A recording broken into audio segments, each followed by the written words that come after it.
هاي يا جماعة، معاكم هالة بركات مصممة ديكور فنادق وحفلات وأعياد ميلاد. النهاردة شجرة الميلاد الجميلة دي للكريسماس، وعملنا قبل كده سانتا كلوز، وهنعمل ان شاء الله شغل جميل للكريسماس وديكور جميل هتعمليه في بيتك تحفة زي ما انتي شايفة، وهتحسسي اولادك وبيتك بفرحة الكريسماس والسنة الجديدة. سنة سعيدة عليكي يا رب ان شاء الله.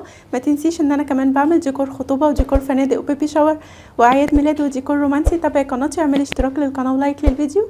يلا نبدأ مع بعض ونشوف هنعملها ازاي.